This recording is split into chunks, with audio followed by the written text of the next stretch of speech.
आंगन भवन भयो अति पावन, आंगन भवन भयो अति पावन, आंगन भवन भयो अति पावन,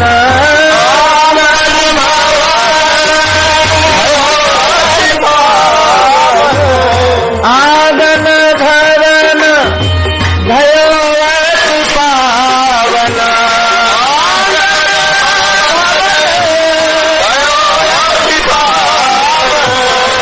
हरिजन बैठे हरि जस गावन, हरिजन बैठे हरि जस गावन, कहीं कथा अरु अर्थ विचारे, कहीं कथा अरु अर्थ विचारे, आप तरे रन उतारे, आप तरे रन उतारे, कह रे दास मिले हरिदासा,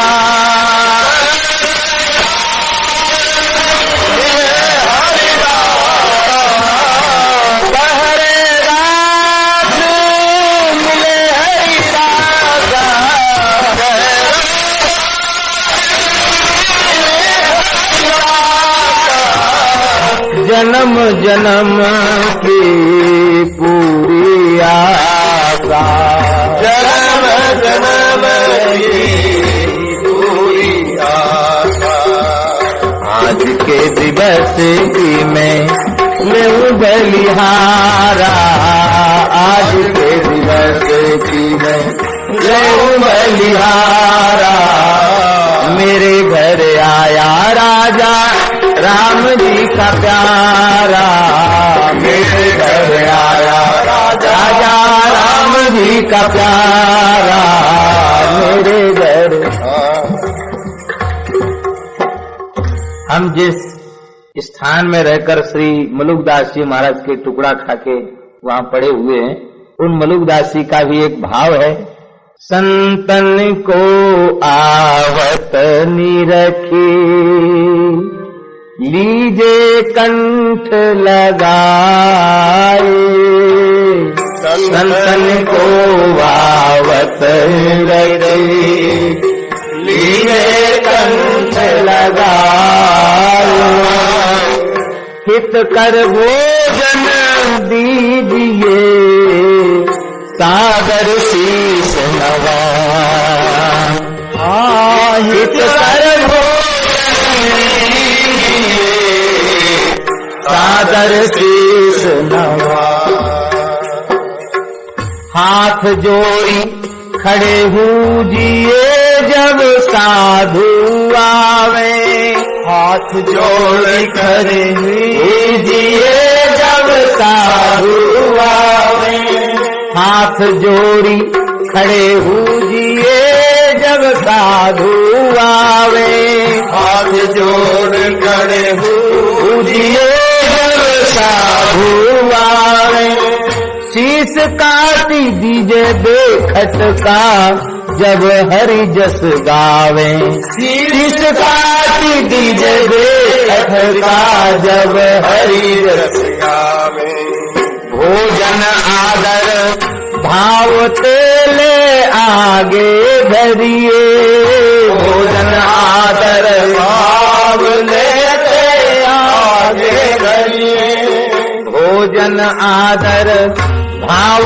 तेले आगे धरिए, भोजन आदर भाव लेते आगे धरिए, जो परमेश्वर चाहिए तो जीवक मरिए, जो परमेश्वर चाहिए तो जीवक मरिए, जो परमेश्वर चाहिए तो जीवक मरिए, जो परमेश्वर चाहिए तो जीवक मरिए, तीन लोक में सारे तो टुकड़ा अरु पानी। तीन लोक में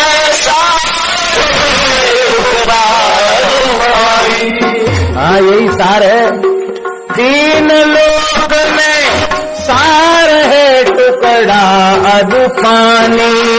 लोक में सार है टुकड़ा अरु पानी।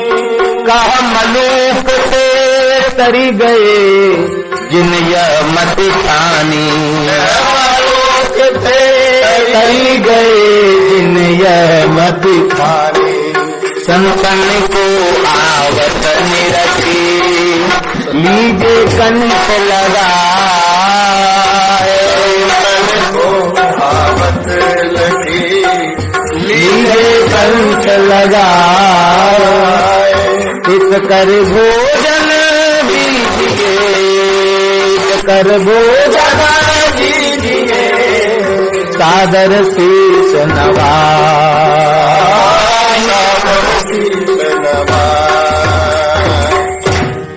कबीर जी भी कहते हैं, मेरे मन में तो, हमें पूरा याद नहीं है पर एक ही पंक्ति हृदय को झकझोरने वाली है। मेरे मन में तो यही बैठो चाव, संतन को देखूंगा वह तो। मेरे मन में तो यही बैठो चाव, संतन को देखो आव तो। मेरे मन में तो यही बैठो चाव, संतन को देखूं आव तो। मेरे मन में तो यही बैठो चाव, संतन को देखो आव तो। हाँ बड़े भाग से संत पधारे उठ कर करूं प्रणाम। बड़े भाग से संत पधारे उठ कर करूं प्रणाम। बड़े भाग से संत पधारे उठ कर करूं प्रणाम। बड़े भाग से संत पधारे उठ कर करूं प्रणाम। सेवा करूं भाग मेरे जागे, सेवा करूं भाग मेरे जागे, सेवा करूं भाग मेरे जागे, सेवा करूं भाग मेरे जागे। घर ही में आए चारों धाम, घर ही में आए चारों धाम। संतन को देखूं आवतो, संतन को देखूं आवतो। मेरे मन में तो यही बैठो चाव, संतन को देखूं आवतो।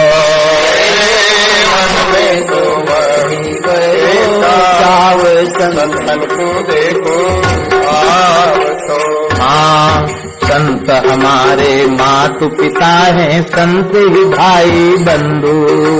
संत हमारे मात पिता है, संत ही भाई बंधु। हाँ संत मिलावे राम से जी, संत मिलावे राम से जी। काटे जम के बंध, काटे जम के बंध। संतन को देखो आवतो, मन में तो यही बैठो चाव, संतन को देखूं आवतो। मेरे मन में तो यही बैठो चाव, संतन को देखूं आवतो। कहत अंत में है, कहत कबीर सुनो भाई साधो, भजन करूं मैं निष्काम, संतन को देखूं। आज प्रसाद पाने के बाद श्री पीपाजी दिव्य द्वारिका का दर्शन करके आए हैं। प्रेम रस में तो हृदय भीजा ही है, पर आज प्रसाद पाने के बाद प्रेम का नशा चढ़ाया, रोम रोम खिल गया, अष्ट शास्त्रिक भावों का उदय हो गया, नेत्र से अविरल अश्रुधारा बह चली। और एकांतिक अवसर में श्री सीता सहचरी जी से कहा, दिन में सोने का तो प्रश्न नहीं, पौड़े थे, विश्राम कर रहे थे, भगवत चर्चा कर रहे थे। बोले सीता जी क्या कारण है, ग्रह त्याग करने के बाद अब तक इस प्रकार का प्रेमानंद का नशा कभी हमारे चित्त पर नहीं छाया। कहां तक कहें, द्वारिका में भी, दिव्य द्वारिका में रहे तो इतना अद्भुत आह्लाद भीतर से जो आज प्रकट हो रहा वैसा प्रकट नहीं हुआ। यद्यपि दिव्य द्वारिका में अनेकों प्रकार के विविध व्यंजनों को भगवान ने प्रेम से जिमाया, पर यहाँ के रूखे सूखी दाल रोटी में जो स्वाद आया, उस स्वाद के आगे तो सब कुछ फीका लग रहा है। देवी क्या कारण है? लगता है इन भगत जी के अन्न में विशेष सात्विकता है। सुनते सीता सहस्त्री जी रो पड़ी, कहा भगवान ये ऐसे महापुरुष हैं जिनकी संत सेवा से हम लोगों को भी प्रेरणा लेनी चाहिए। ये ऐसे महापुरुष हैं जिनसे विरक्तों को भी सेवा की प्रेरणा लेनी चाहिए। पीपाजी जैसे विरक्त, सीता सहचरी जैसी परम विरक्ता ने श्रीधर के भगत के यहाँ आकर के संत सेवा की प्रेरणा प्राप्त की। ऐसे श्रेष्ठ जिन महापुरुष का उत्सव हम लोग मना रहे हैं, परम श्रद्धे नित्य लीलालीन श्री पूज्य भाई जी महाराज बाबा जैसे परम विरक्त संत ने जिनसे रस भक्ति की ऐसी अपूर्व शिक्षा प्राप्त की, इस गीता वाटिका में सेठ जी की प्रेरणा से बाबा पधारे थे और एक सन्यासी के नाते पूज्य भाई जी ने उनके चरणों में प्रणाम ही तो किया था। पर परम भागवत रस सिद्ध संत श्री भाई जी के कर कमल का स्पर्श बाबा के चरण कमल से हो गया। बस इतने मात्र से जो निर्गुण निर्विशेष स्वात्मानंद में प्रतिष्ठित थे, ऐसे बाबा के हृदय सिंहासन पर युगल लाडली लाल आकर विराजमान हो गए हैं। रस भक्ति का प्रादुर्भाव हो गया। ऐसे बहुत से महापुरुष, कारक महापुरुष होते हैं जो गृहस्थ के परिवेश में छिपे रहते हैं, पर वे विरक्तों के हृदय में भी प्रेम का संचार करने वाले होते हैं। आज ऐसे ही महापुरुषों के यहाँ पीपाजी पहुंच गए, जिनके यहाँ पहुंचने पर पीपाजी के हृदय में भी प्रेरणा प्राप्त हुई। अभी तक पीपाजी यही सोचते थे सुखी संपन्न लोग सेवा कर सकते हैं, पर अकिंचन भक्त श्रीधर की सेवा देखकर कहा भैया हमें भी इनसे प्रेरणा लेनी चाहिए। सारा प्रसंग सुनाया तो पीपाजी रो पड़े और कहा देवी तुम सत्य कह रही हो, हमें इनसे कुछ ग्रहण करना चाहिए। क्या ग्रहण करना चाहिए? बोले ये गृहस्थ होकर वस्त्र बेचकर सेवा कर सकते हैं, तो हम विरक्त हैं, तो हमें से ऐसे सेवा प्रति संतों की सेवा के लिए तो हमें शरीर बेच करके भी यदि हम सेवा कर दें तो वो भी हमारे लिए कम है। क्या करें? तो ऐसा रंग चढ़ा कि सीता सहचरी जी ने कहा इस शरीर का क्या बनेगा, इस शरीर को सरे बाजार में बेच दो और इससे जो राशि प्राप्त हो वो श्रीधर जी के यहाँ दे दो। ये सच्चे अर्थों में राशि का उपयोग होगा, संत सेवा होगी। ये कोई साधारण बात नहीं है, अति भक्ति की सीमा है, जहाँ शरीर को भी बाजार में बेच करके उसके मूल्य से संत सेवा की भावना चित्त में प्रकट हो। संसार का कोई भी मनुष्य इसका अनुकरण नहीं कर सकता है, क्योंकि अति भक्ति में भी अति भक्ति की सीमा का चरित्र है। एकादश स्कंध में भगवान क्या कह रहे हैं उद्धव जी से? हे उद्धव एषा बुद्धिमताम बुद्धि, बहुत बढ़िया श्लोक है। ऐसा बुद्धिमताम बुद्धि मनीषा मनीषिणाम यत सत्य मनते नेह मर्त्ये नाप्नोति मामृतम। हे उद्धव जी, विवेकियों का विवेक, बुद्धिमानों की बुद्धिमानी, चतुरों की चतुराई इसी में है। इस मलमूत्र के भांड असत्य अविनाशी शरीर के द्वारा, इस मलमूत्र के भांड विनाशी शरीर के द्वारा अविनाशी श्री कृष्ण को, मुझ परमात्मा को प्राप्त कर लिया जाए, यही बुद्धिमानी है, यही चतुराई है, यही विवेकशीलता है। नाशवान शरीर से अविनाशी को प्राप्त कर लेना, ये नाशवान शरीर है, इसको बेचकर संत सेवा करेंगे तो संत सेवा से ठाकुर रीझ जाते हैं, ठाकुर रीझ जाएंगे। प्रत्यक्ष करके दिखा दिया।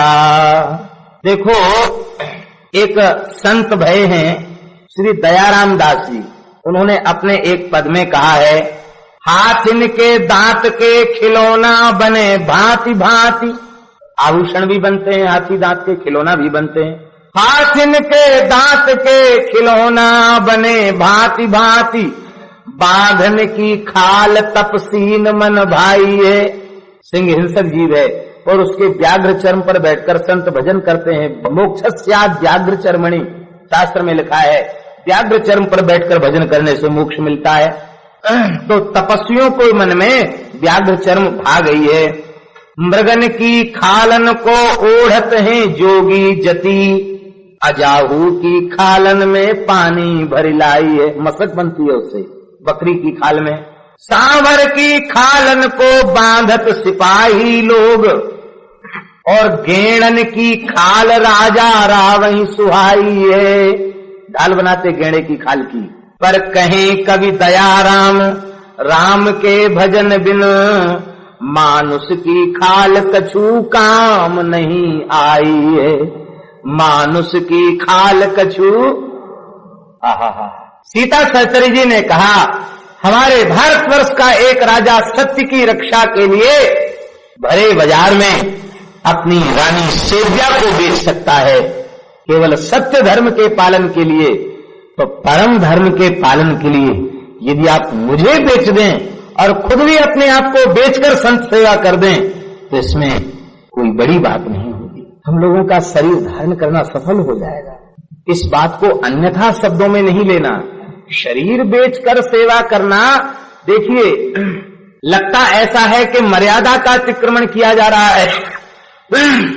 एक अत्यंत सुंदरी नारी अपने शरीर का बाजार में विक्रय करना चाहती है, लेकिन ऐसे प्रकरणों में जहां मर्यादा का अतिक्रमण जैसा दिखाई पड़ता है वहां मर्यादा का अतिक्रमण होता नहीं है, अपितु उन परम भागवतों की इस प्रेम की निरतिशय सर्वोच्च निष्ठा के द्वारा न जाने कितने तामसी प्रकृति के, रजोगुणी तमोगुणी प्रकृति के, विषयी प्रकृति के जीवों का भला हो जाता है, उनका संसार चक्र छूट जाता है। आगे आप चरित्र सुनिए। पीपाजी महाराज उठे, उठकर चल पड़े। सीधरजी ने रोका नहीं। क्यों नहीं रोका? तो महात्मा हैं, जब तक रुके हैं तब तक रुके, कहीं घूमने फिरने जा रहे होंगे, महात्माओं को प्रतिबंधित क्या करना। सीता सहचरी के साथ निकल पड़े। तो कहां पहुंचे? बोले बैठे जहां नाजन की ढेरी है। अनाज मंडी में जाके बैठ गए। लोगों ने पूछा महाराज आप कैसे बैठे हैं?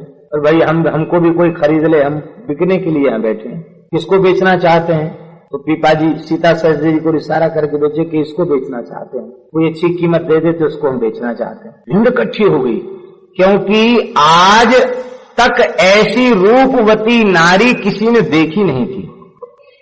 स्वाभाविक रूप लावण्य तो था ही, एक भक्ति का जो सौंदर्य होता है वह एक अपना अलौकिक अद्भुत सौंदर्य होता है, वो भी सौंदर्य टपक रहा था श्री सीता सहचरी जी के रूप में। तो यहां वर्णन मिलता है कि घिरी आए लोग जिन्हें नैनन को रोग, वे लोग आगे जिन्हें नैनन को रोग, जो रूपाशक्त जो थे, विषयी प्राणी थे, वे आए। और लखी दूर भयो सोग, जैसे ही उन्होंने सीता सहचरी जी का, पीपा जी का दर्शन किया, उनका भवरोग मिट गया। जिनको आंखों की बीमारी थी, आंखों का रोग लगा था, वे भवरोग से मुक्त हो गए। अब बताइए पीपा जी के यह निश्चय करने से, सीता सहचरी जी के वहां बैठने से हानि हुई कि लाभ? 1000 जन्म भी साधन करते तो क्या वे कुटिल विषयी जीव भवचक्र से छूटने के अधिकारी थे? लेकिन इसी को कहते हैं संत दरस जिमी पातक तरी। एक कोई प्रेमी पूछ रहे थे, बड़ा संत दरस जिमी पातक तरी टर जाता है कि फिर लौट के आ जाता है? एक प्रेमी यही पूछ रहे थे। तरई माने थोड़ी देर के लिए टर जाता फिर लौट के आ जाता? नहीं, पीपा जी के जैसे संत का दर्शन हो जाए, सीता सहचरी जैसे संत का दर्शन हो जाए तो दर्शन मात्र से पात की जीव उसी क्षण निष्पात हो जाता है। निष्पात ही नहीं हो जाता है, पाप जिस मलिन वासना के कारण बनते हैं उस वासना से भी मुक्त हो जाता है, ये पवित्र हो गए। अब आए तो दूसरी दृष्टि से थे, लेकिन उस सात्विक गुणातीत सौंदर्य का दर्शन करते जिसमें साक्षात ब्रज देवियों का सौंदर्य झलक रहा हो।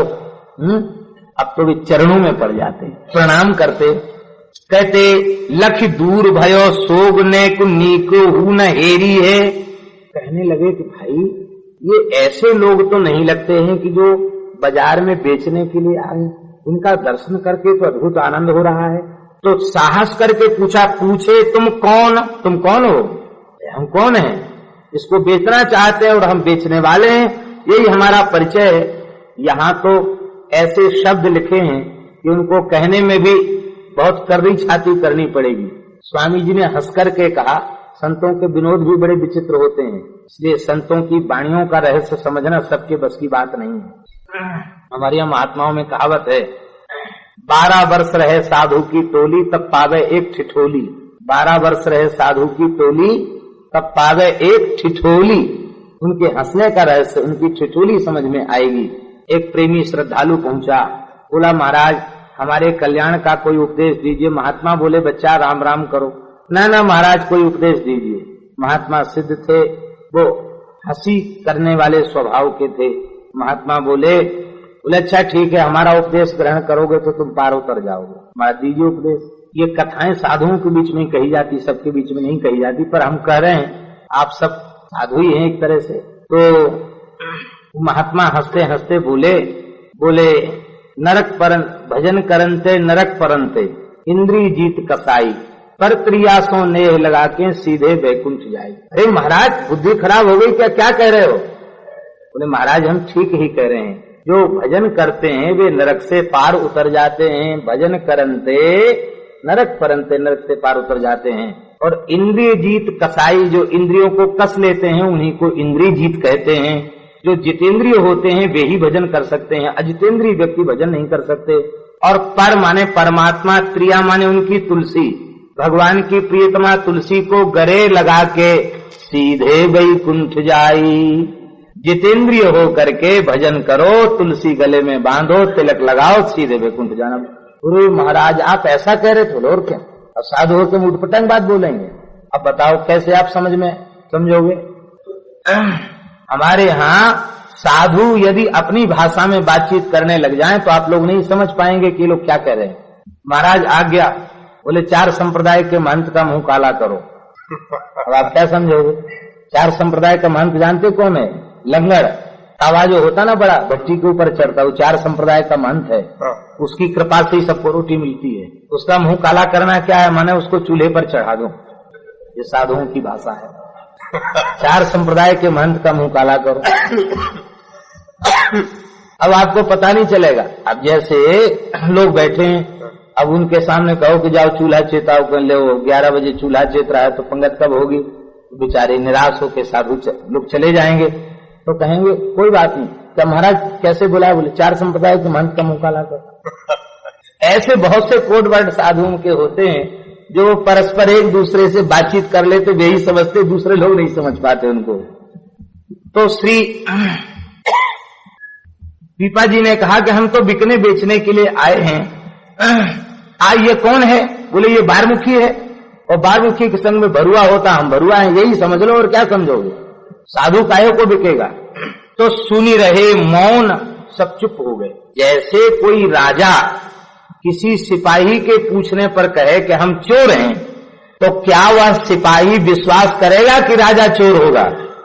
डर जाएगा, सहम जाएगा, चुप पड़ जाएगा। अरे हमसे गलती हो गई, हम भूल गए, हमको नहीं पूछना चाहिए था। हमसे पूछते हो कौन हो? तो ये हमारा परिचय, अब क्या करोगे? हम बिकना चाहते हैं, खरीदना चाहता है कोई खरीद ले। सब चुप हो गए, बोले ये ऐसे लगते तो नहीं है। तब तक कुछ लोग आ गए, अरे ये तो श्री पीपाजी महाराज हैं जो द्वारिकापुरी में भगवान का स्वागत स्वीकार करके आए हैं। अब तो साष्टांग दंडवत पड़ा, ये पीपाजी हैं, पीपाजी हैं। बिजली आग की तरफ खबर फैल गई। अब तो सारा बाजार जुट गया और नाजन की ढेरी बिकना ही चाहते थे। तो दूसरी जगह जहां शरीर बेचा जाता हो वहां जाना चाहिए था। अनाज मंडी में जाकर क्यों बैठे? अनाज मंडी में भी बैठने का, अनाज मंडी में बैठने का लक्ष्य यही था। अब तो महाराज आटा, दाल, चावल, बूरा, घी और अंबार लगना शुरू, कपड़ा लत्ता अंबार लगना शुरू हो गया। थोड़ी देर में महाराज गाड़ियों सामान इकट्ठा हो गया। महाराज आपको धन की क्या जरूरत पड़ गई? बोले धन की जरूरत नहीं, हम सेवा करना चाहते किसी संत की। वो तमाम इकट्ठा हो गया धन। अब तो सब बैलगाड़ियों में भरवा कर चीधर भगत के यहाँ ले आए। भगत जी ने कहा महाराज अकिंचनता में जैसा भजन बनता है, आप तो खतरे में पड़ गए, आपको घर में ठहरा कर हम हमने कब कहा था आप इतनी कमाई करके लौटे हो, अब एक शर्त पर हम इसको अपने घर में रख सकते हैं। किस शर्त पर? बोले जब तक यह सेवा में सर्वथा समाप्त न हो जाए तब तक आप लोगों को यहीं रहना पड़ेगा। कहीं इस संपत्ति के लालच में पड़कर हम लोग भजन से विमुख न हो जाएं।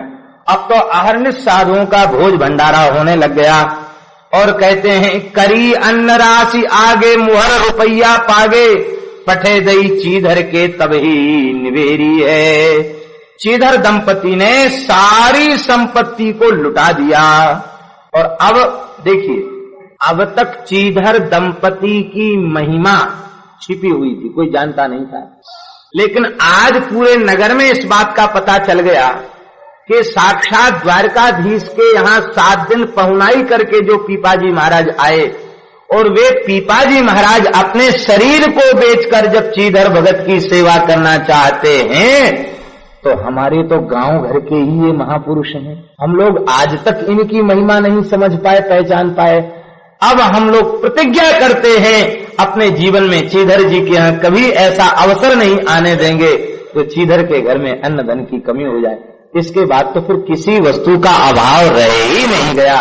लोग हाथ जोड़कर चीधर जी की सेवा में खड़े रहते, मानो जैसे द्वारकाधीश के अनुग्रह से श्री सुदामा जी का दुख दारिद्र सदा सर्वदा के लिए मिट गया, मानो आज ऐसे ही श्री पीपा जी साक्षात श्री कृष्ण रूप हैं और सीता सहचरी जी साक्षात रुक्मिणी स्वरूपा हैं। उनके पदार्पण से आज चीधर भगत का दुख दारिद्र भी सदा सर्वदा के लिए मिट गया।